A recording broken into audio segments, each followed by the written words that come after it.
नमस्कार दोस्तों, स्वागत है आपके अपने चैनल विधि जुडिशियल एकेडमी में। And in this lecture we are going to study the offence of criminal intimidation. It has been given under section 351 BNS. I have already taught that and it was given under section 503 IPC, जो कि इस lecture में मैंने पढ़ाया हुआ है। Verbatim same है। Section का एक लाइन एक अक्षर ऐड किया है बस उन्होंने, उसका कोई बहुत सिग्निफिकेंस है नहीं। तो क्रिमिनल इंटिमिडेशन का जो कॉन्सेप्ट है 351 और 503 में जो क्रिमिनल इंटिमिडेशन डील किया गया है उसका जो कॉन्सेप्ट है वो एकदम सेम है। तो ये आपको लेक्चर पढ़ना चाहिए, बहुत अच्छे तरीके से समझना चाहिए। तो let's start the class. Hello everyone, Audible और not?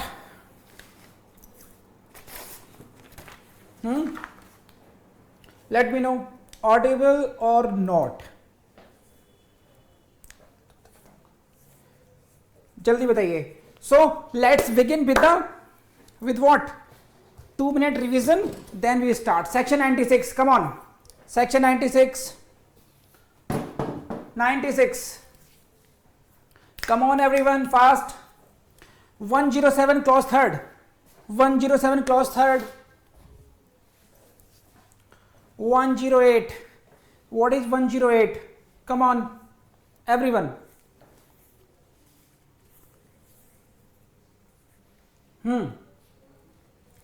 Come on, 108. 120A. 120A. Section 84, 85, 86, 87, 82, 83. What is the age? Age section 83. Age section 83 में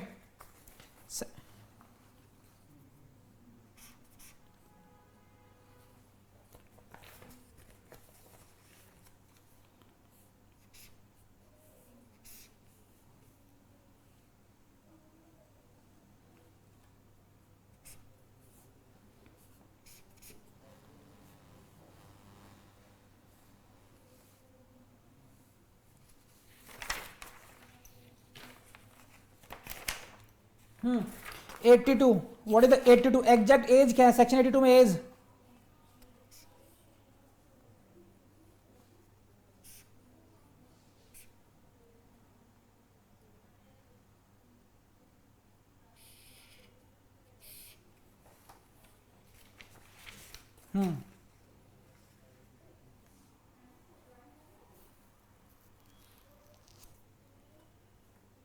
under 7 years is section 76. Section 76 चलिए,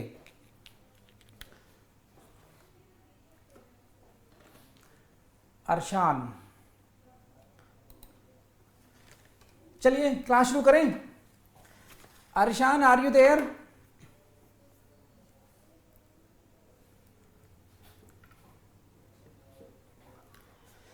चलिए आज की क्लास शुरू करते हैं हम लोग। We are going to start with this section 503 and very important for your prelims, not important for your mains, but sometimes you can see the questions in your prelims के पॉइंट ऑफ व्यू से important है। और सबसे ज़्यादा important है ये practical point of view से। क्या? Criminal intimidation. तो पहला क्वेश्चन प्रीलिम्स में कौन सा आएगा आपको कि this is what, which section deals with what?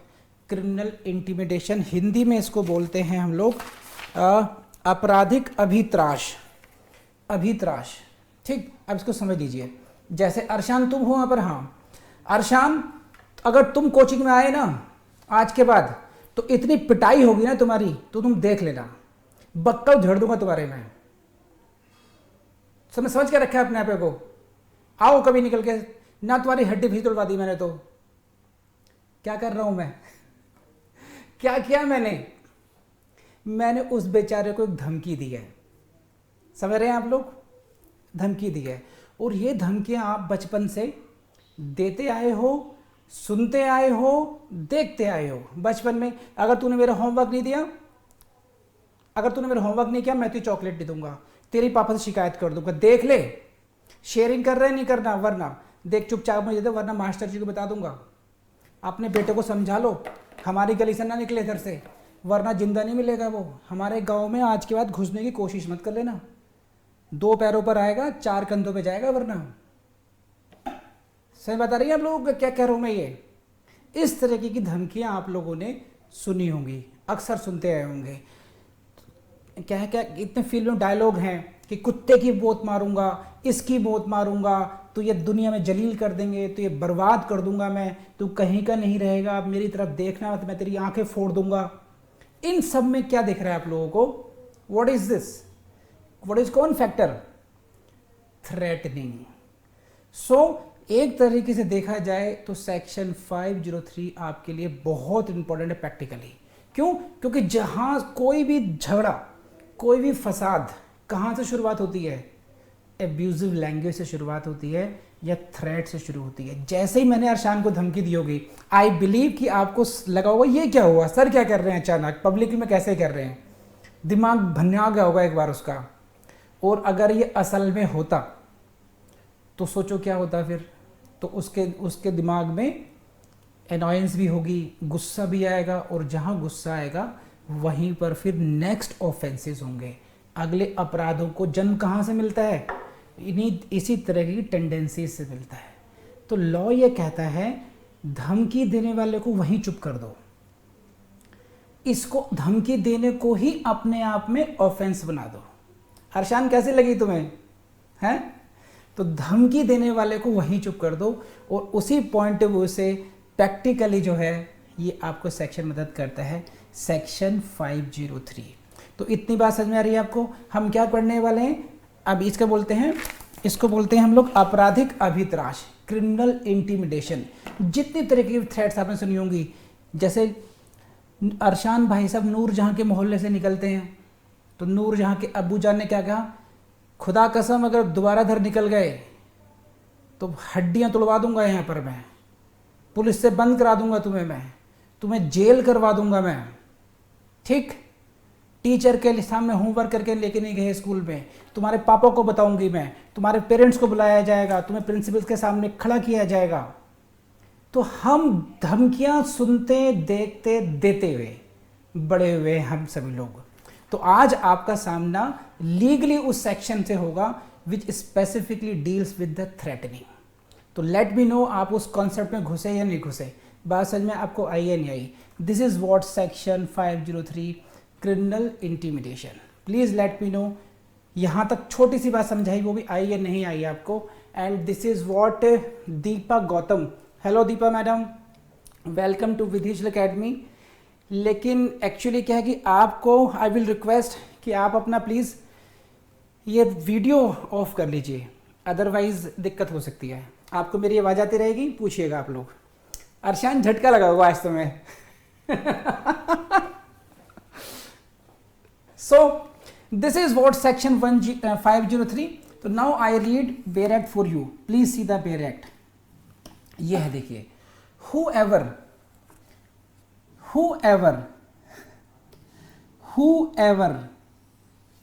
threatens, please highlight this word, whoever threatens, जो कोई क्या करता है? धमकी देता है। ठीक है, धमकी देता है। threatens another, whoever threatens another with any injury to his person, उसके व्यक्ति के लिए यानी कि बॉडी के लिए, शरीर के लिए, उसकी रेपुटेशन यानी कि ख्याति के लिए, या उसकी प्रॉपर्टी के लिए। Injury to person, injury to reputation, injury to the property. किसकी? जिस व्यक्ति को थ्रेट दी जा रही है, जिस व्यक्ति को धमकाया जा रहा है। और टू द पर्सन और reputation of anyone in whom that person is interested। तो इसी बात को मैंने पढ़ा है आपके लिए, अब इसको समझ लीजिए अच्छे तरीके से। whoever, पहला क्या? whoever threatens another person, एक व्यक्ति है A and now he is threatening another person, B person, he is threatening another person B। whoever threatens another, जो कोई भी अन्य व्यक्ति को धमकी देता है। और धमकी क्या दी जाएगी? क्यों जी? गिरीशा मीना जी धमकी ये तो हो गई नहीं, देख ले वरना तुझे रसमलाई खिला दूंगा, देख ले वरना तुझे गुलाब जामुन खिला दूंगा, ये तो होगी नहीं धमकी, है कि नहीं। और पूरी खिला दूंगा, पाव भाजी खिला दूंगा, तो ये फिल्म दिखा दूंगा, ये धमकी थोड़ी होती है। धमकी क्या होती है, किस बात की, इंजरी करने की, उसको क्षति पहुंचाई जाएगी कि I will cause you injury. कैसे इंजरी, इंजरी कौन कौन सी हो सकती है, यहां से फिल्म से क्वेश्चन आएंगे, तो you should be very conscious of these words. इन शब्दों को आपको बहुत अच्छे तरीके से रखना पड़ेगा। It is what, injury to his person, यानी कि उसके शरीर को क्षति पहुंचा देंगे। मांजा मांजा कहना, वरना इतना मारूंगा ना तुझे, ये गाल सुझा दूंगा। तो ये क्या है, थ्रेट टू कॉज हर्ट, गाल सुझा दूंगा यानी कि तेरे शरीर पर चोट पहुंचाऊंगा मैं। सही है, यह हुआ रेपुटेशन। बेटा ज़्यादा मुंह मत खुलवाओ, वरना समझे कहीं मुंह दिखाने लायक नहीं रहोगे। इस बात को यहीं ख़त्म कर दो, तुम्हारी सारी बातें मुझे पता है। रेपुटेशन है ना, सही है। और दूसरा क्या हुआ, प्रॉपर्टी यानी कि संपत्ति। ये कार यहाँ से बार्क मत करना आज के बाद में, न एक कार दिखाई देगी ना तुम दिखाई दोगे। ये कार के इतने टुकड़े करूँगा कि पता नहीं चलेगा टायर कहाँ था और उसका रियर मिरर कहाँ था, सीट्स कहाँ थी। तो now I am threatening to cause injury to your property. तुम्हारे घर को आग लगा दूंगा, तुम्हारे किले को बर्बाद कर दूंगा। समझे क्या है ये सब, ये सब क्या हुआ, दीज आर ऑल थ्रेट्स। क्या क्या एग्जाम्पल दी मैंने आपको, these are threats to the person, threats to the reputation, threats to the property. किस व्यक्ति की इंजरी है ये, जिस ये व्यक्ति ए है, ए थ्रेट दे रहे हैं बी को, तो बी की बॉडी, बी की रेपुटेशन और बी की ही प्रॉपर्टी को इंजर करने की, क्षति पहुंचाने की उसको धमकी दी जा रही है। Are you getting this point. तो एक पार्ट ये हुआ, इतनी ही बात बताइए मैडम दीपा, बात समझ में आ रही है। So now someone is threatening to another to cause injury to his person, reputation और प्रॉपर्टी। अब ये तो हुआ बी को। एक सेकंड है लेवल, बी किसी व्यक्ति में इंटरेस्टेड है। बी की बेटी हो सकती है या सन हो सकता है, डॉटर, सन और डॉटर। पंडित जी तुम्हारी बेटी उसी स्कूल में पढ़ती है ना, XYZ में, हाँ बस समझ लो मैं क्या कहना चाह रहा हूं, जाएगी पर आएगी नहीं। तो नाउ ये क्या हो रहा है, now some person is being threatened to the injury to the another person, यानी कि बेटी के लिए। ये सेकंड कैटेगरी में आएगा, इसको बोर्ड को देखो आप, इस कैटेगरी में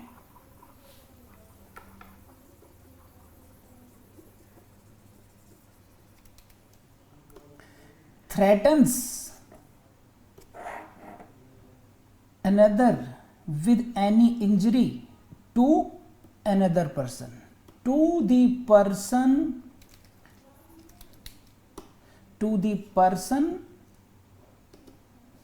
or reputation of anyone कौन, in whom that person is interested, like he may be family member, brother हो, फादर हो, डॉटर हो, सन हो, सिस्टर हो, कोई भी रिलेशनशिप हो, मदर हो, जिसमें वो हितबद्ध है, जिनकी धमकी से, जिनकी प्रॉपर्टी, जिनके बॉडी से, जिनके उससे उसको फर्क पड़ता है।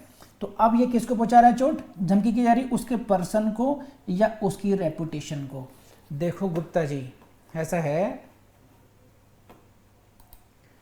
ये देख रहे हो, ये फोटोग्राफ, ये चेहरा पहचान लो किसका है, ये पहचान रहे हो ना, बेटी आप ही की है ना।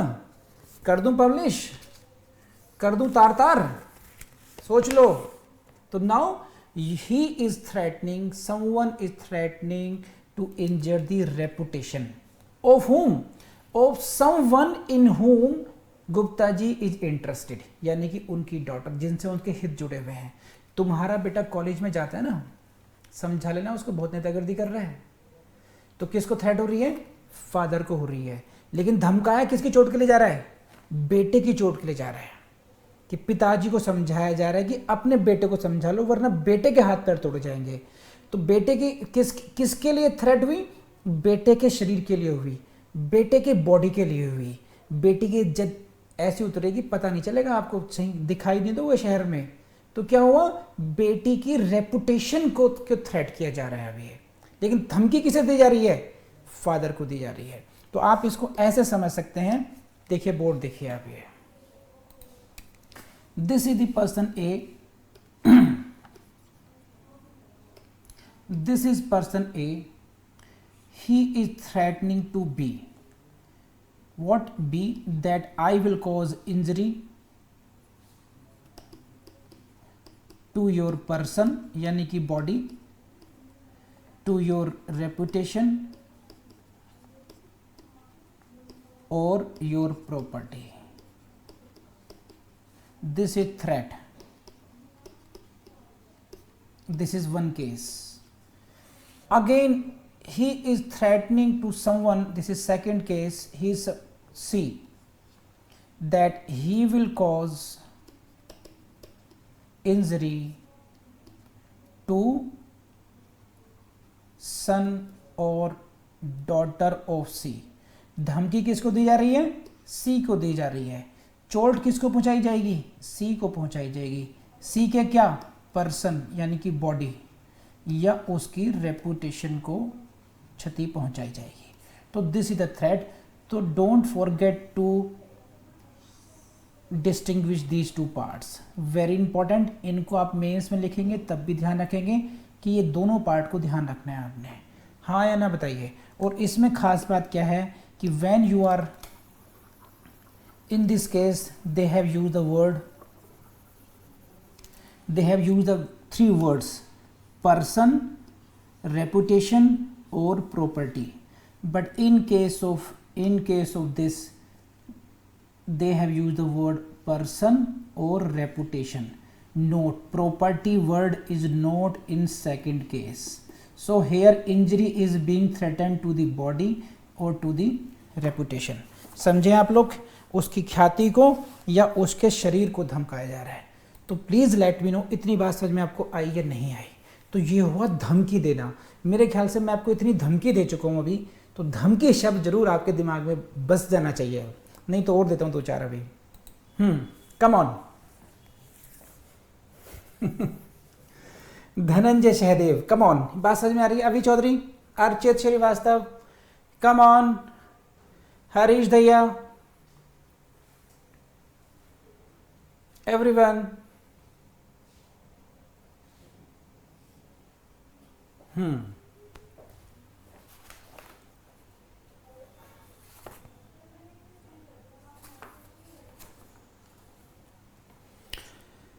Now there must be some reason for that. Why are you threatening? This is the, so far we have seen only the one part. It, you can say it is the actus reus. वो कर क्या रहा है? What is the act being done? उसने काम करा क्या है? He has just spoken some words. उसने अभी तक केवल कुछ शब्द बोले हैं, लेकिन वो कैसे बोले हैं ये देखना है। What is the intent? Please go to next level. अब अगला पार्ट पढ़िए 503 का। Please see the board. What is the intent? Now with the intent, he is threatening. Threat करता है what? with intent. ठीक है, whoever threatens with intent what? to cause alarm to that person. to cause that alarm to person. alarm का मतलब होता है, हिंदी में बोलते हैं इसको, जो भिड़ सकते हैं, भिड़ जाइए, संत्रास। अलार्म का मतलब है उसको डर, उसके दिमाग में वो एक अलार्मिंग स्थिति होनी चाहिए, है ना, वो डरे उस बात से, अलार्म हो, संत्रास हो, उसको भय पैदा हो, है ना। ये तो to cause alarm to that person, ये हुआ पहली बात कि वाई ही इज थ्रेटनिंग, कि इंसान उसको सुन करके डर जाए। ठीक है, बेटा वहाँ से मत जाना, देखो प्लीज़ बड़े बुरे लोग हैं, उनसे मत भिड़ो। सनी देओल को समझा रहा है, उसको आप कह रहा है नहीं मैं कातिया से भिड़ के रहूँगा। फिल्म में तुम देखो धर्मेंद्र, सनी देओल, ऐसे उसमें फिल्मों को खूब जमकर, विनोद खन्ना, वहाँ पर जमकर आप 503 अप्लाई कर सकते हो, है कि नहीं है? ठीक है, मेरी बेटी से मिलने की कोशिश मत करना, वरना देख लेना, समझा ले अपने बेटे को, ये सब बातें आप फिल्मों में देखते आ रहे हो, मैंने प्यार किया और दुनिया भर की फिल्मों में सब में मिलेगा आपको इस तरीके से। तो यहाँ पर क्या हुआ, intent, if the intent is to cause alarm, number 1, या तो वो जो थ्रेट करें इसलिए करें, और देखो what is the word use hair, और। तो इंटेंट या तो ये हो या फिर ये हो, to cause that person to do any act, कि उसको, उस थ्रेट को सुन करके वो कोई कार्य करे, to cause that person to do any act so that the person who is being threatened, जिस व्यक्ति को धमकाया गया है वो व्यक्ति कोई कार्य करे, the two cause that person कौन सा है, द पर्सन थ्रेटेंड आएगा नहीं पूरा लिखा हुआ बोर्ड पर, तो समझ रहे, ऐसे समझ जाइए। दैट पर्सन का मतलब जिसको धमकाया गया है वो व्यक्ति कोई कार्य करे, और कौन सा कार्य करे, which he is not legally bound to do, जैसा करने के लिए वो विधिक रूप से बाध्य नहीं है। कैसे है, उस रास्ते पे उन गलियों से निकलने का पूरा अधिकार है अरशान को, ठीक। He is legally entitled to go that, या फिर अच्छा उसको ध्यान देना, which he is not legally bound to do that, which he is not legally bound to, क्या मतलब ऐसा समझ सकते हैं कि हाँ, जैसे सपोज कीजिए जो अरशान है उसका कोई सिविल सूट चल रहा है ससुर जी के साथ, ठीक, ससुर जी के साथ चल रहा है, एंड नाउ उससे कहा जाए कि तू ये केस वापस ले, उससे ऐसे काम कराए जाए, तो यहाँ पे लिख के दे, हमें ऐसे ऐसे करेंगे। जो काम करने के लिए आप लीगली बाध्य नहीं है वो अनलिमिटेड हो सकते हैं, केस वापस कराना हो सकता है आपसे, जैसे ये मान लीजिए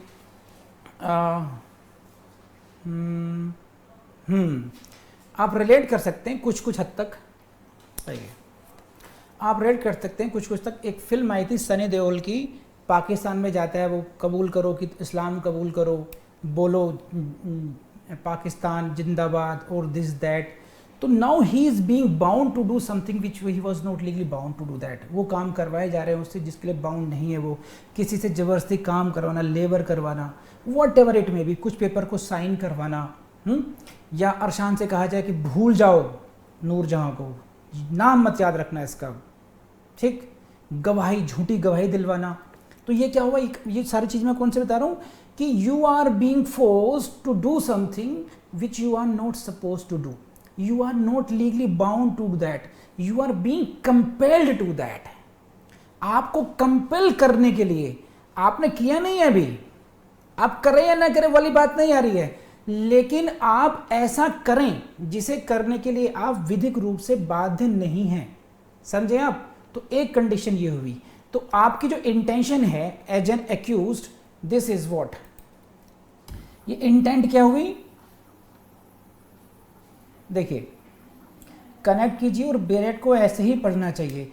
this is what the intent, number 1 position क्या है, intent to cause alarm to that person, जिस व्यक्ति को धमकी दी जा रही है उसको अलार्म करना, यानी कि अभित्रास करना, उसके अंदर डर भय पैदा करना, या फिर उस व्यक्ति से ऐसा काम करवाना, to cause that person which he is not legally bound to do that.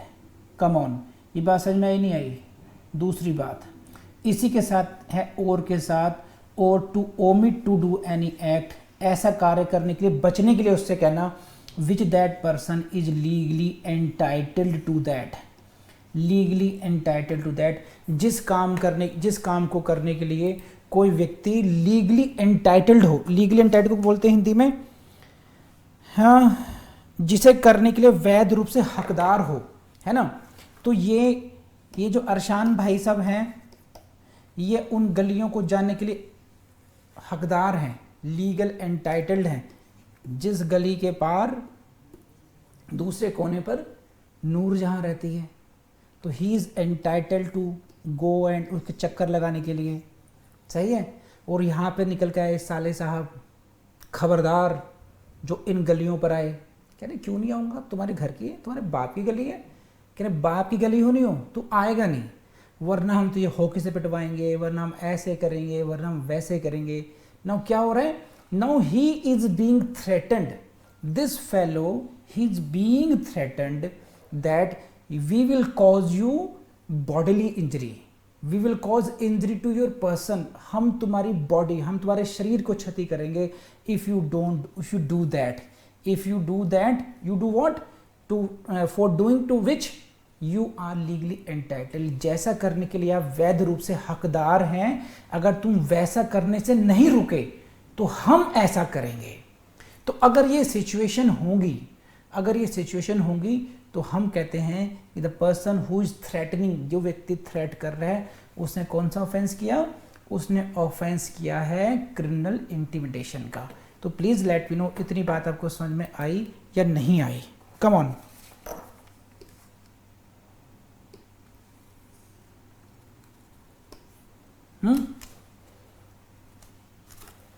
तो this is what I believe कि आपको समझ में आया होगा कुछ। दिग्विजय कुछ समझ में तो नहीं आ रहा? Devendra,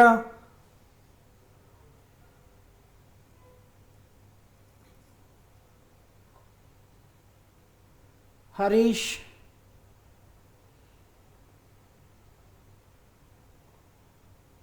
come on everyone please।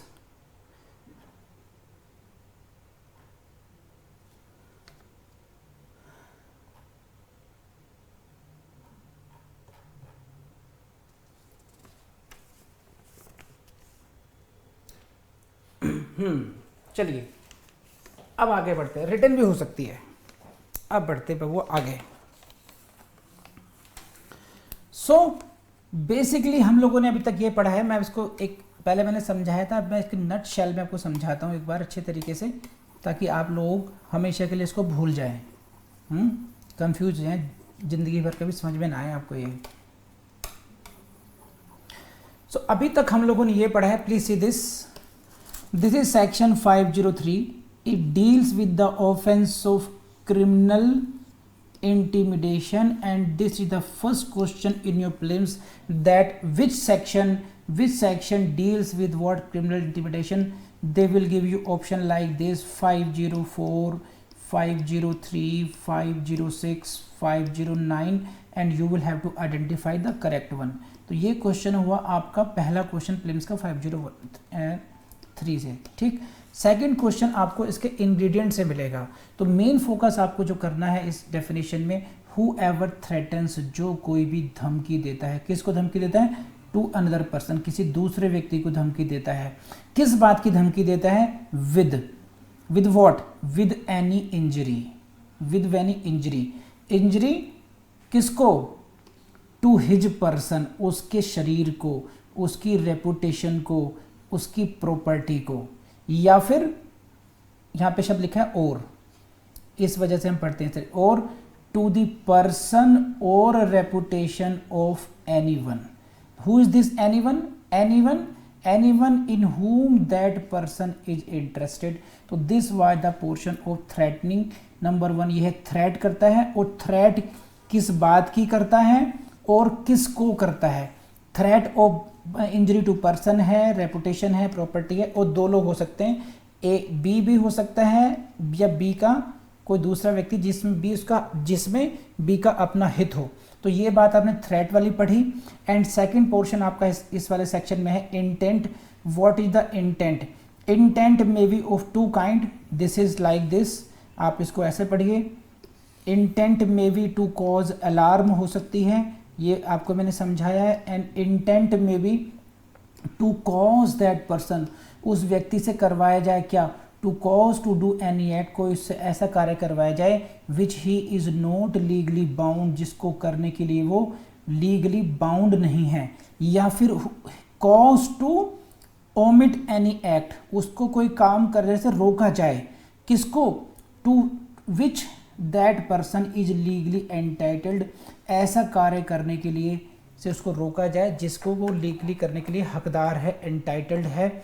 या जैसे फॉर एग्जांपल एक वहाँ पर, इसको समझिए, सेकंड पार्ट को शायद थोड़ा कन्फ्यूजन ना हो जाए आपको, इसको समझाता हूँ मैं प्रैक्टिकली। देखिए यहाँ पर क्या है, ये है बाउंड्री किसी, ये है विलेज, ओके विलेज है, या यहाँ पर लगा लीजिए, यहाँ पर कोई धरना प्रदर्शन चल रहा है, कौन सा भी कौन सा बॉर्डर है जहाँ पे क्राइम हुआ है अभी, है ना, और यहाँ पर पुलिस आती है, कुछ क्राइम हो रहा है उस तरफ, और लोगों से कहा जाए, पुलिस वालों से, देखना एंट्री मत कर जाना, बस इस गली के अंदर एंट्री मत करना थानेदार साहब, वरना गजब हो जाएगा। अब यहाँ पे क्या है, जो थानेदार साहब हैं, he is legally entitled to enter into those premises, into that village where an offense is being committed। एक प्रेमी जोड़ा है, उसको बांध के मारा जा रहा है और पुलिस को बाहर रोक दिया गया कि कोई भी एंट्री नहीं करेगा अंदर से। तो ये पुलिस वाले जो हैं वो क्या है, they are entitled to do that act. Now they are being threatened not to do that. उनको थ्रेट किया जा रहा है कि वो ऐसा ना करें, वो गांव में प्रवेश ना करें वो, जबकि वो they are entitled to that. Okay, तो अगर उनको कहा जा रहा है कि अगर तुमने भी एंट्री की तो तुम्हारी वर्दी को नोच के हम लोग चील का वो खिला देंगे, तुम्हारा वो हश्र करेंगे, पुलिस या सब रो भूल जाओगे सब। अब ये धमकी दी जा रही है, ये क्यों दी जा रही है कि उन चाहते हैं कि वो व्यक्ति वो काम ना करें जिसके लिए वो लीगली एंटाइटल्ड हैं। तो ये इसका अच्छा उदाहरण मैंने आपको दिया।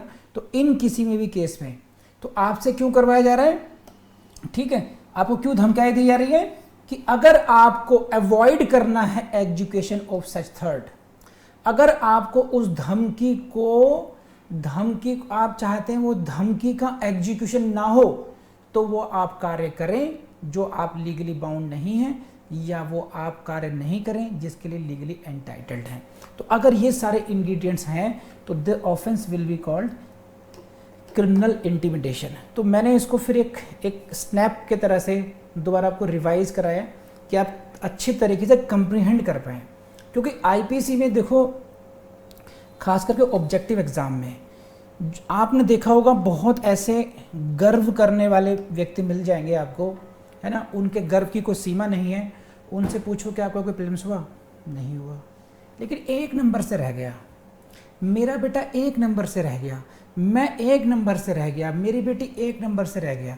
अब मैं उनसे पूछता हूँ तो 1 नंबर से रह गया, कट ऑफ से रह गया, टॉपर से पूछ, इस गैप को कौन देखेगा। और वो हमेशा 1 नंबर से रहते हैं। और वो क्यों रहते हैं 1 नंबर से, क्योंकि वो कभी भी ढंग से पढ़ते नहीं हैं। वो हमेशा क्या करेंगे, इसमें अगर किसी को देखना हो, देखो कितने आपने देखा कितने सर्कल मैंने इसे बनाए हैं इसको समझने के लिए।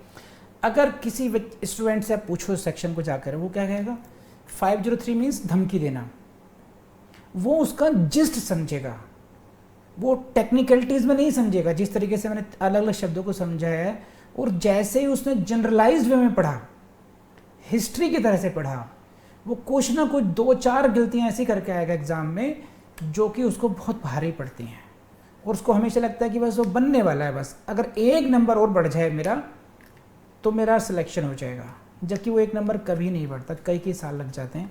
तो मेरी कोशिश हमेशा ये होती है कि आप लोग लॉ को पढ़ना कैसे है उस पर ज़्यादा फोकस करें कि किस किस तरीके से हमें इन शब्दों का ध्यान रखना पड़ता है। जैसे देखो ये हुआ, और है यहाँ पर, है ना, और है या एंड है, और जैसे अभी आप देखो ये इसके ड्राफ्टिंग में 2 शब्दों का डिफरेंस है, शायद कुछ लोग ना भी करें कि जब हम थ्रेट किसको दे रहे हैं, एनी पर्सन को दे रहे हैं, अदर पर्सन को दे रहे हैं, then threat is only for the person and only for the reputation. यहाँ पर प्रॉपर्टी की बात नहीं की गई, इस तरह ध्यान रखना। और मेरी तरह कोई एग्जाम्पल मिल गया आपको खूंखार टाइप, तो वो इसी पे क्वेश्चन देगा वो कि यहाँ पर धमकी केवल व्यक्ति के शरीर के लिए है या उसकी ख्याति के लिए है, संपत्ति के लिए नहीं है। और यहाँ पर 3 प्रकार की उसके लिए, पर्सन के लिए भी है, ख्याति के लिए भी है यानी कि रेपुटेशन के लिए भी, और संपत्ति के लिए यानी कि प्रॉपर्टी के लिए भी है। तो प्लीज ये बात समझ में आपको आ रही है या नहीं, कम ऑन।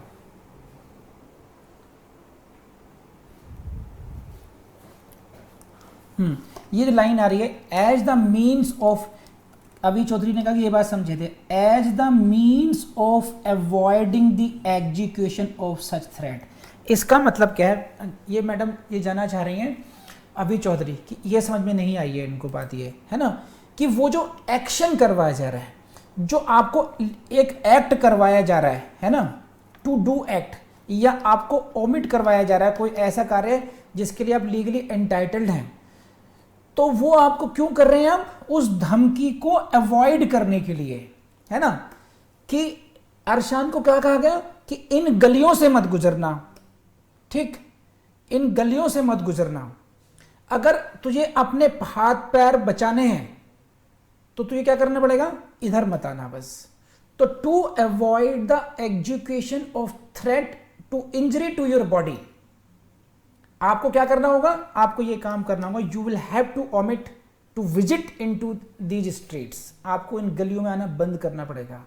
तो टू अवॉइड, क्यों बंद करना पड़ेगा, you should avoid any injury to your body, अपने शरीर को बचाना चाहते हो तो ये करो बस। अब तो उसमें ये है, इसका मतलब ये हुआ। ठीक है, अभी आई बिलीव कि आपको बात समझ में आ गई होगी अच्छी तरीके से। अब ये तो 503 का जो मेन बॉडी है वो पार्ट खत्म हुआ। अब इसका एक्सप्लेनेशन देख लीजिए आप लोग, यहां से भी क्वेश्चन आता है।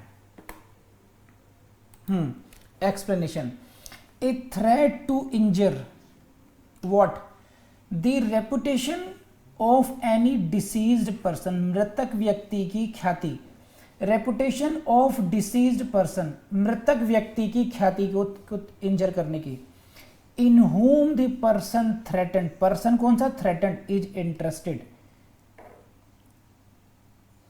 ठीक, बस ये समझिए, is within the section, क्या मतलब है।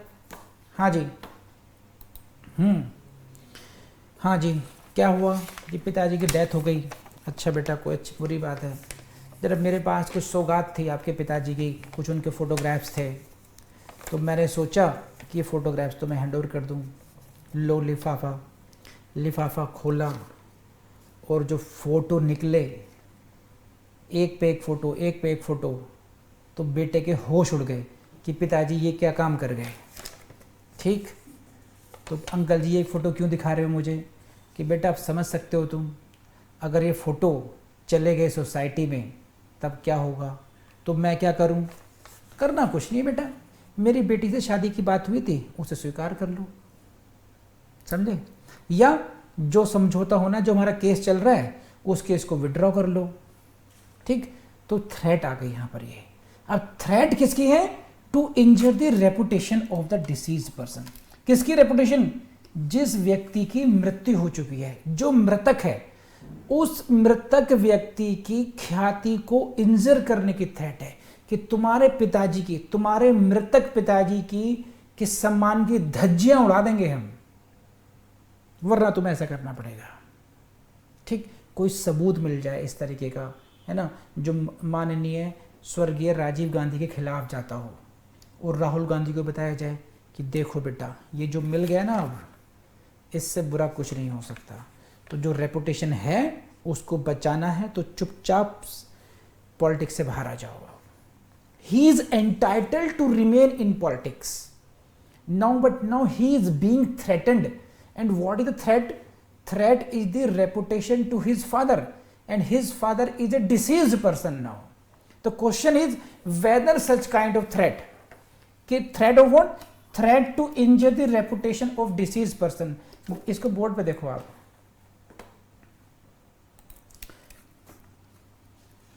ऐसे इतने पोर्शन को, threat to injure the reputation of the deceased person, reputation of deceased person, whether it will be considered, whether it will be included into the offense of criminal intimidation or not, answer is yes, and this is the question for your prelims as well, कि क्या मृतक व्यक्ति की भी reputation को इसमें include कर सकते हैं या नहीं कर सकते। Answer is yes, and let me know आपको ये बात समझ में आई या नहीं आई। Come on everyone, everyone means everyone.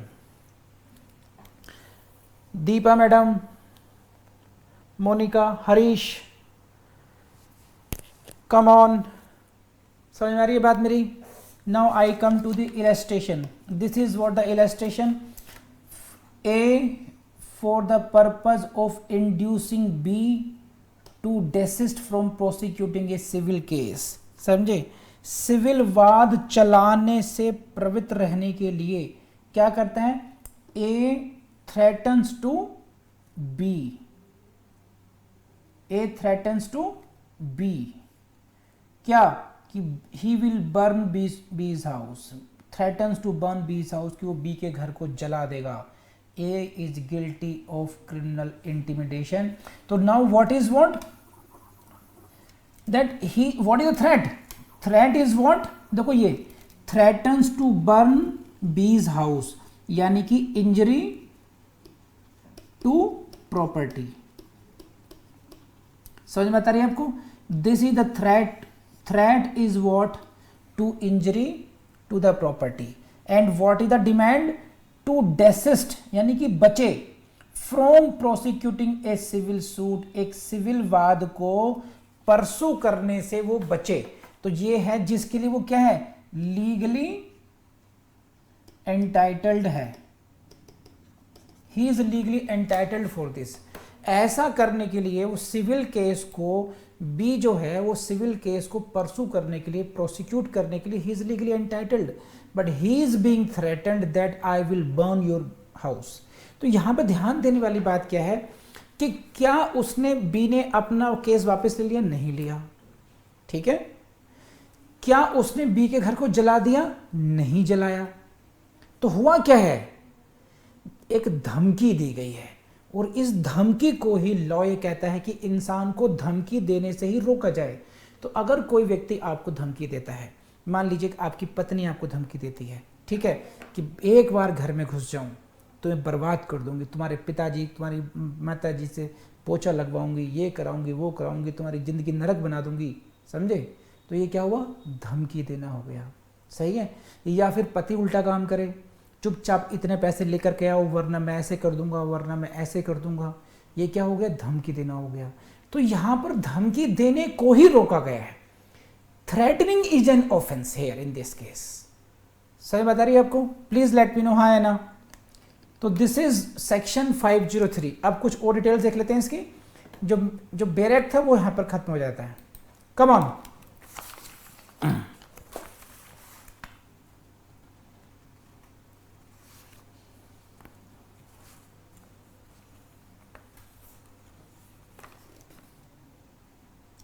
So basically ingredients अगर आप देखेंगे इसमें, इसको अगर हम ऐसे देखें इंग्रेडिएंट्स के लेवल पर, तो this section has what? Threatening a person, जो इंग्रेडिएंट के लेवल पर है, धमकी देना। Threatening a person with any injury, किसी भी उसके धमकी देना। पर्सन को इंजरी हो सकती है, रेपुटेशन को हो सकती है, प्रॉपर्टी को हो सकती है, या किसी अन्य व्यक्ति के लिए, in whom that person is interested, उसके पर्सन। तो एक पहला जो इंग्रेडिएंट है, नंबर 1 इंग्रेडिएंट क्या है? थ्रेटनिंग का है। एंड नंबर 2 है threat must be with intent. Intention क्या है? ये है टू कॉज अलार्म, उस व्यक्ति को अभित्रास करना, यानी कि डर भय करना। या फिर सेकंड क्या है? टू कॉज, उससे कोई काम करवाना, या उसको, जिसको लीगली बाउंड नहीं है, या फिर वो ऐसे काम करने से जिसके लिए लीगली एंटाइटल है, समझा चुका, बचे बस वो। तो ये बेसिकली 2 इंग्रेडिएंट्स हैं, थ्रेट करना और intention. Intention threat, intention threat, ये इंग्रेडिएंट्स हो गए हैं, सही है। अब आ जाइए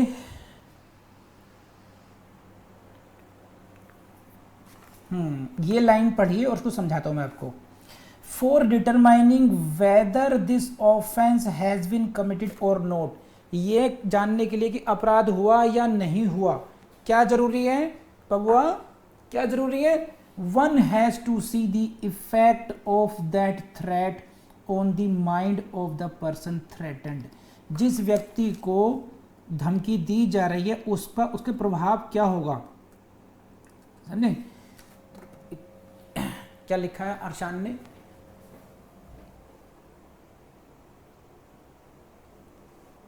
हाँ अरशान वहीं पे आ रहे हैं अभी, आप आ रहे हैं, हाँ जी। तो बेसिकली क्या है कि जो ये जो अपराध है, इसमें ये देखना है कि जो धमकी आपने दी है उस व्यक्ति के माइंड पर उसका क्या प्रभाव पड़ेगा, इफेक्ट क्या होगा, क्या उसको अलार्म होगा, क्या उसको डर भय होगा। जैसे मान लीजिए एक छोटा बच्चा है ना, गोलू गोलू टाइप 5, 7, 8, 9 साल का छोटा सा बच्चा, वो कहे है ना, जान से मार दूंगा, नहीं तो मेरी बहन से मिलना बंद कर देना, कहेंगे क्या बच्चा। तो वहां पे उस थ्रेट का इफेक्ट ऐसा होना चाहिए कि अलार्मिंग हो, to cause alarm in the mind of this. समझ रहे हैं बात? ये तो थ्रेट का लेवल की बात कर रहे हैं। और इसमें जो खास बात है वो मैं समझाता हूँ बस आपको, जो कुछ इलस्ट्रेशंस हैं, फिर हम लोग आगे बढ़ेंगे। ये बड़ी इंटरेस्टिंग बात है कहीं आपको मिल सकते एग्जाम में, it is necessary that threat must be communicated to him in some way. If threat is not communicated or indeed to be intended to be communicated, no question of intimidation will ever arise. समझे. अब क्या है, अब भाई साहब क्या हैं, जो अरशान भाई साहब हैं, इनको नूर जहाँ से मिलने नहीं दिया जा रहा है ना. अब खुद ही बुदबुदा रहे हैं, इस बुढ़े को तो मैं देख लूँगा, ये बहुत ज़्यादा बन रहा है, एक बार मेरा काम हो जाए बस, निकाह हुआ फिर मैं इसकी जान आफत में डालता हूँ. तो खुद भी करते रहो. Threat is not being communicated, तो क्योंकि इफेक्ट देखना है, जब तक वो थ्रेट कम्युनिकेट करके सामने व्यक्ति वाले पर नहीं जाएगी, ना तो उसको अलार्म होगा, ना ही वो आपकी बातों को उसको कोई फर्क ही नहीं पड़ेगा. तो कम्युनिकेशन बहुत ज़रूरी है. Threat must be communicated to the person threatened. जिस व्यक्ति को धमकाया जा रहा है उस व्यक्ति तक थ्रेट पहुंचनी बहुत ज़रूरी है, कम्युनिकेट होनी बहुत ज़रूरी है. तो प्लीज़ लेट मी नो. एक छोटा सा पॉइंट था, हालांकि 503 को जो डायरेक्ट है मैंने पढ़ाया उससे भी काम चल जाएगा, लेकिन फिर भी ये कुछ एडिशनल पॉइंट्स हैं. अगर यहाँ से क्वेश्चन पूछ ले आपको कि विच out of the following statement is correct और नॉट करेक्ट, तो ये भी आपको आना चाहिए. बोलिए. हाँ, फाउंडेशन कोर्स की क्लास का मतलब यही है कि हम डिटेल से पढ़ लें अच्छे तरीके से उन बातों को.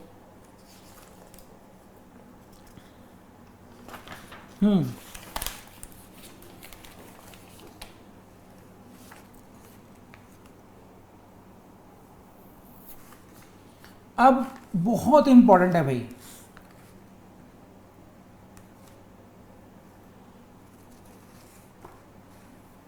अब देखो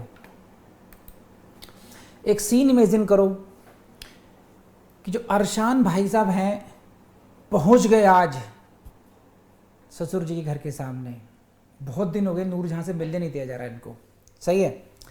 अब जो ये कह रहे हैं मिलने दो मुझे वरना तुम्हें खुदा देखेगा, तुम्हें खुदा का कुफ्र टूटेगा तुम पर, तुम बर्बाद हो जाओगे, खुदा तुम्हें नहीं छोड़ेगा, तुम्हें जन्नत नसीब नहीं होगी, जन्नत की 72 हूरों में से एक हूर नहीं मिलेगी तुम्हें.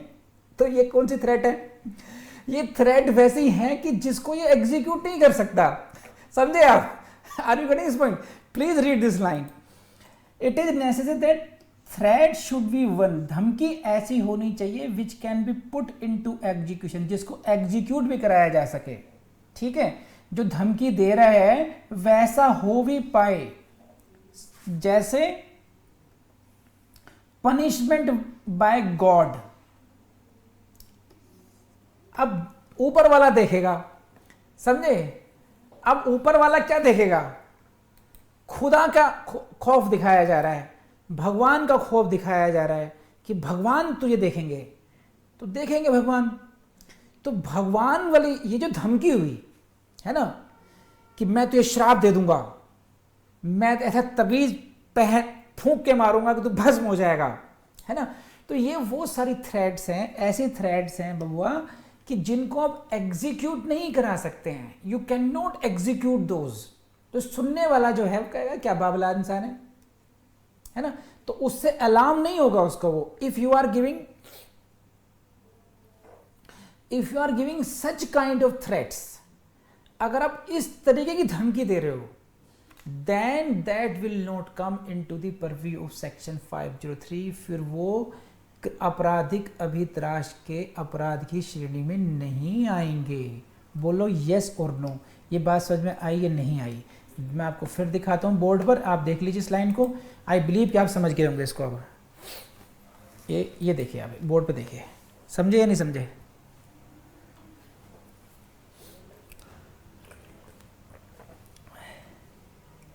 Good. Devendra Kumar, come on.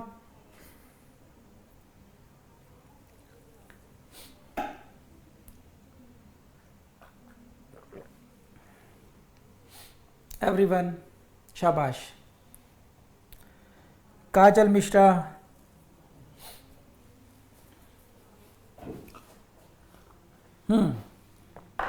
Next.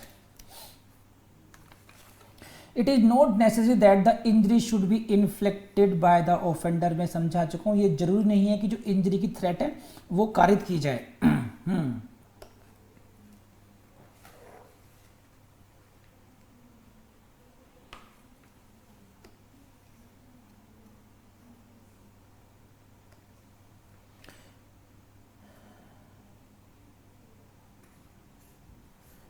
एक रमेश चंद्र अरोड़ा का केस है, ये मैंने आपको नोट्स में दे रखा है, लिख लीजिए, बात वही समझा चुका हूँ उसको मैं। Accused took indecent photographs of a girl, अभियुक्त ने एक लड़की के इनडिसेंट फोटोग्राफ्स ले लिए, इनडिसेंट, ठीक है, फोटोग्राफ्स लिए, एंड थ्रेटन्ड हर फादर, और उसके पिता को धमकी दी कि अगर उसने हश मनी यानी कि ब्लैकमेल उसको नहीं पे की तो he would publish the photograph. तो ये धमकी देना जो हुआ यहाँ पर, ये it will amount to what, section 503 का जो ऑफेंस है, it will be criminal intimidation. Accused was guilty of this.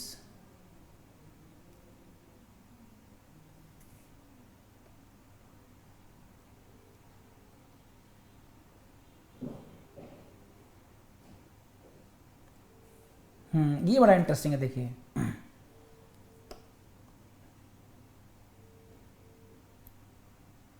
इसको छोड़िए, चलिए इसको देखिए, केसेस का देखिए, बहुत इंपॉर्टेंट है। Threat to ruin by false cases, ठीक, और बाय केसेस, इन दोनों का अंतर समझिए जो समझाने की कोशिश कर रहा हूं मैं आपको। फॉल्स केसेस और केसेस, अब क्या है, देखो क्या है, इसको समझिए। दो पक्षों की लड़ाई हो गई, ए और बी की, ठीक, ए और बी की लड़ाई हुई आपस में, तुम पर इतने केस डालूंगा ना, तुम देखना, I will see you in court, you will not be able to defend yourself, otherwise hand over the property to me, जो मेरी प्रॉपर्टी है मुझे वापस कर दो, ये संपत्ति मुझे दे दो, ये रिश्ता हो जाने दो, चुपचाप ये काम कर दो। तो what is the threat? Threat is of only cases. But अगर ये कहा जाए कि तुम पर इतने झूठे केस लगाऊंगा, तुम पर ऐसे ऐसे केस में तुम्हें फंसाऊंगा, पुलिस वालों ने बुलाया कि बेटा इधर आ जाओ, इन नोटिस दिया जा रहा है तुम्हें 41C का, इधर आ जाओ, तुमसे कुछ जांच करनी है। अरशान भाई साहब चले गए, अब वहां पे बैठा लिया बच्चे को कि बेटा इतने केस लगाऊंगा, एक से निकलोगे दूसरे में फंसोगे, दूसरे से निकलोगे तीसरे में फंसोगे, सारे झूठे केस में फंसाऊंगा, नहीं तो चुपचाप 1 लाख रुपया फला आदमी को दे आओ। अब यहां पे क्या हो रहा है, जो धमकी दी जा रही है, रूइन बाय फॉल्स केसेस, तो ध्यान रखना, एक है केसेस, एक है फॉल्स केसेस। जब कभी अगर प्रीलिम्स से क्वेश्चन आ जाए तो इन दोनों शब्दों को ध्यान रखना। किसी को केस करने की मैं तुम्हें केस कर दूंगा, ये धमकी क्रिमिनल इंटिमिडेशन नहीं आएगी। मैं तुम्हें झूठे केस में फंसाऊंगा, फॉल्स केसेस में फंसाऊंगा, ये क्रिमिनल इंटिमिडेशन की कैटेगरी की थ्रेट मानी जाएगी। बोलो हाँ या ना। नहीं आ रही बात समझ में? Ravi Verma come on.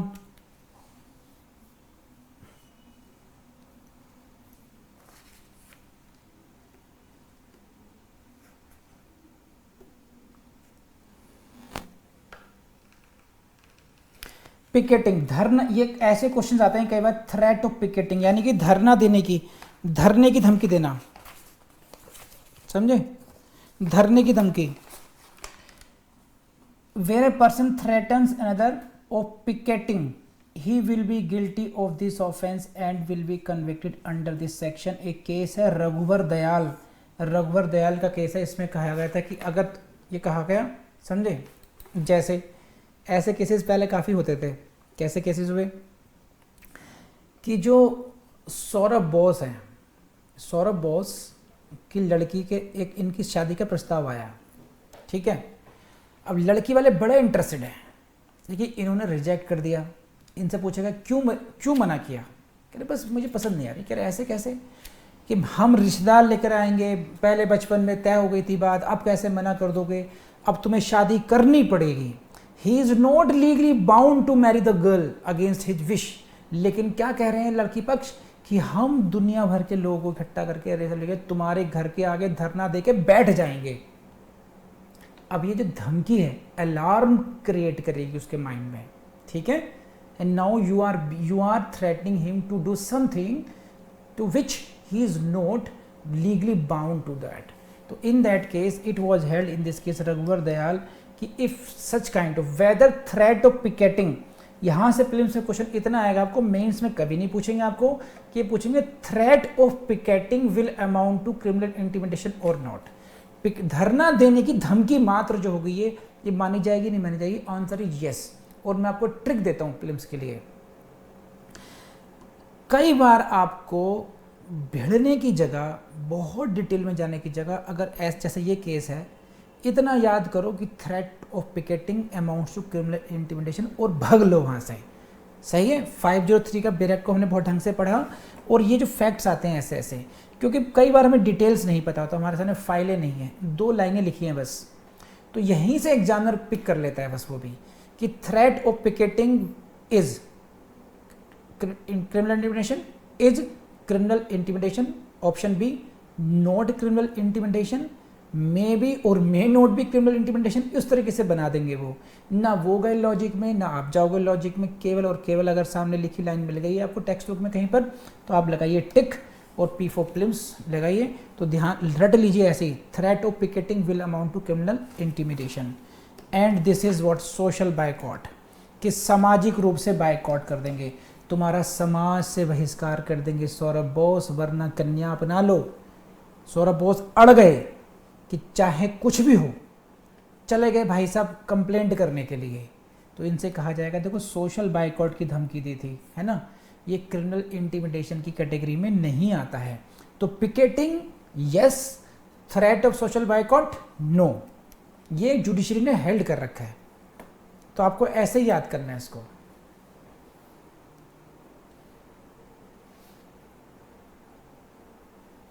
Yes, Saurabh Bose ने कमाल कर दिया। देखो सौरभ बोस कह रहे हैं कि जॉली LLB 2 में जो थ्रेट देता है जज वकील जो है माथुर, मेरे का माथुर ही था ना, वो माथुर साहब थे या जो थे वो, कि मैं यहीं पर धमकी धरना दे दूंगा, यहाँ पर न्याय नहीं हो रहा, तो वहीं पर धरना बैठ गए। तो threat of picketing, very good. और डिटेल्स देखते हैं हल्की फुल्की। थ्रेट ऑफ एक्सकम्युनिकेशन, वो भी वही है, आउटकास्ट, जात बाहर कर दिया जाएगा उसको, अगर उसने अपने खेत नहीं दिए तो he will be declared an outcast, जात बाहर कर देंगे। तो whether this will amount to or not, the accused will not be guilty of this offence because threat does not fall into this section. ये केस का नाम है, मैं देख लेता हूँ, इसको चेक कर लेता हूँ एक बार को।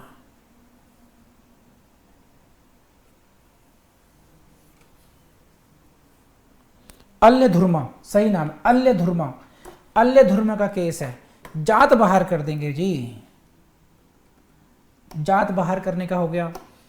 थ्रेट ऑफ किलिंग, यस, इसमें तो कोई बात ही नहीं है, होती ही है।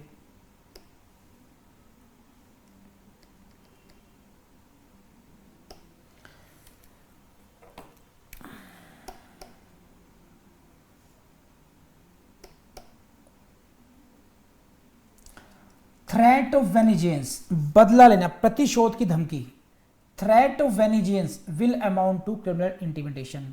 केस का नाम पुरुषोत्तम, पुरुषोत्तम वनमाली, पुरुषोत्तम वनमाली के केस में बात कही गई थी। तो ये मैंने आपको नोट्स दे रखे हैं, चिंता मत करना, ठीक।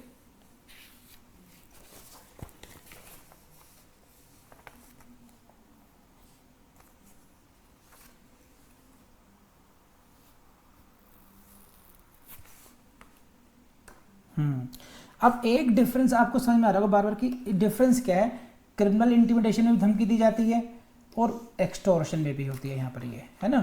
तो ये लगभग एक जैसे एनालॉगस ही हैं, criminal intimidation is analogous to extortion, वैसा ही है, बस एक्सटॉर्शन में क्या होता है, इमीडिएट जो पर्पज है वो है ऑब्टेनिंग मनी, पैसा वसूलना, यहाँ पर समझ लीजिए इसको। एक्सटॉर्शन में भी यही है काम, एक्सटॉर्शन और क्रिमिनल इंटिमिडेशन में फाइन डिफरेंस है, इसको समझ लीजिए, है ना।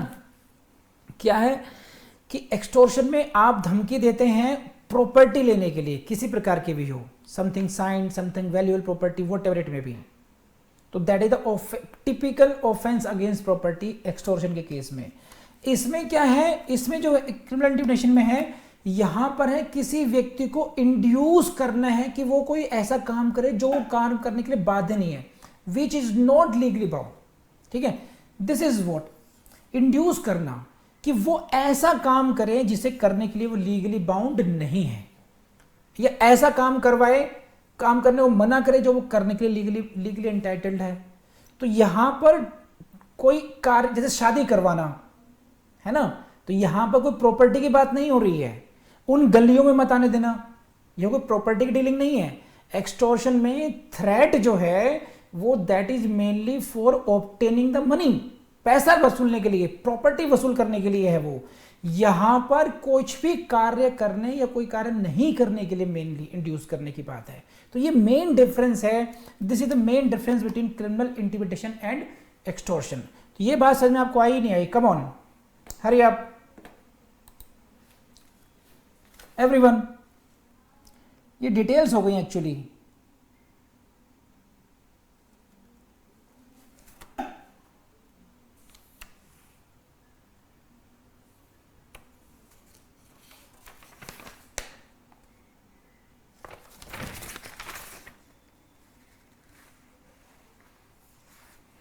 A threat to commit suicide is not within this section unless other person be interested in the person giving the threat। समझे? इस बात को समझिए, इसमें क्या खास है। Threat to commit suicide is not within this section. अगर एक व्यक्ति कहता है, धमकाता है, मैं आत्महत्या कर लूंगा वरना तुम ऐसा करो, कर ले भाई। लेकिन अगर बापूजी से कहोगे, है ना, समझे, या पिताजी कहें कि मेरी पसंद की इस लड़की से शादी कर, ठीक, मेरी पसंद की लड़की से शादी कर वरना मैं मर जाऊंगा, मैं मर जाऊंगी, माँ भी कह रही है, पिताजी भी कह रहे हैं, दुनिया भर के ऐसे ड्रामे हो रहे हैं, क्या दी जा रही, थ्रेट ऑफ सुसाइड दी जा रही है। नाउ द पर्सन थ्रेटेंड लड़की के साथ ज़्यादा होता है, देख ले समाज की इज्जत है, हम किसी को मुंह दिखाने लायक रहेंगे, अभी मर रहा हूँ बस मैं, ये रहा जहर। क्या, रुक जाओ, पहले तो नोट करो, 503 कर रहे हो आप, ठीक है। तो यहाँ पर पर्सन इंटरेस्टेड हो गए, और यहाँ पे चलता फिरता आदमी, मान लो एक वो भी जा रहा है, कोई नेबर जा रहा है, क्या कोई गांव वाला, मोहल्ले वाला, वो भी कह रहा है बेटा मैं भी मर जाऊंगा वरना शादी कर ले, कर तू पहले तू मर, तेरे से क्या मतलब। तो जहाँ जो थ्रेट देने वाला व्यक्ति है, दोनों बातें हैं कि एक है इंटरेस्टेड फादर अगर मदर कोई व्यक्ति मतलब जो उसमें हित, जिसमें मरेगा तो मरने मतलब उस धमकी का सामने वाले व्यक्ति पर प्रभाव पड़ेगा, बेटी पर फर्क पड़ेगा, बेटे पर फर्क पड़ेगा, पिताजी धमकी दे रहे हैं मरने की, है ना, तो यहां पर क्रिमिनल इंटिमिडेशन हो सकता है। लेकिन अगर कोई व्यक्ति वैसे उससे उसमें कोई इंटरेस्ट ऐसा नहीं है मेरा, in that case threat to commit suicide will not come into this category, वो 503 का ऑफेंस नहीं होगा। ये बात आपको समझ में आई नहीं आई? डिफरेंस समझ में आ रहा है आपको? देखिए ये लाइन पढ़िए, ये लाइन आपको समझ में आएगी आपको। Unless the other person be interested in the person giving threat, जब तक कि जो व्यक्ति धमकी दे रहा है उसमें उसका हित ना हो। फादर ने डॉटर को धमकी दी तो daughter is interested in well being of the father. एक नेबर ने उस डॉटर को धमकी दी, कह तू पहले मर जा, हमें कोई फर्क नहीं पड़ता। बात समझ में आ रही नहीं आ रही? हाँ है ना, बताइए। तो अब नाउ आई बिलीव कि this was the query of Arshan, this must stands resolve now. तो अभी हम लोग 503 कर चुके हैं, तो आई बिलीव कि आपको समझ में आया होगा। अगली क्लास हम कल करेंगे। किसी को कुछ क्वेरी हो तो मुझसे पूछ लीजिए, क्योंकि नेक्स्ट क्लास का टाइम हो गया है पोक्सो एक्ट की। किसी को कोई क्वेरी हो तो मुझसे पूछिए अभी आप। खुशी रिदला, कम ऑन, काजल मिश्रा, कौशल, पूछ सकते हो भाई।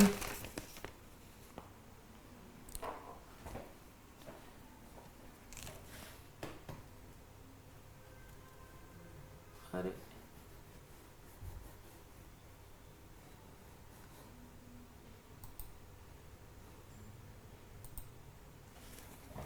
अरे किसने कर डाला लॉगिन किसने करा बीच में?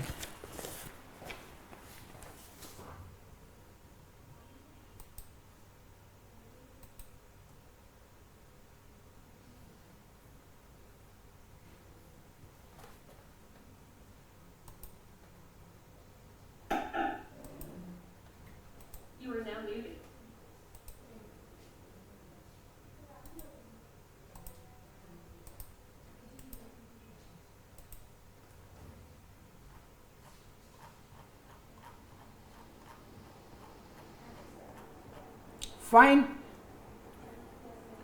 चलिए ठीक है, बाय बाय करते हैं फिर हम, बाय बाय।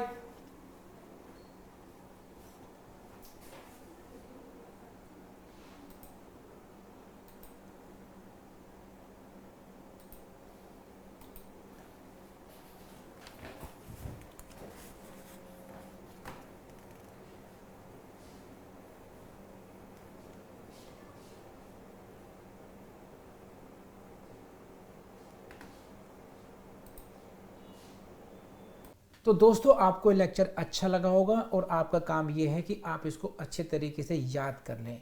और मैं आपसे एक बात ज़रूर कहूँगा, यहाँ पर देखिए हम क्या कहते हैं, हिंदू फिलॉसफी में क्या कहते हैं, भगवान को हम क्या बोलते हैं, परमात्मा, और बाकी सब क्या है, आत्मा। और हम सब क्या बोलते हैं कि हम सब में भी उस परमात्मा का अंश है। तो एक तरीके से आप परमात्मा का ही एक भाग हो। गोल्ड का पहाड़ हो या गोल्ड का एक कतरा हो, प्रॉपर्टीज आर सेम।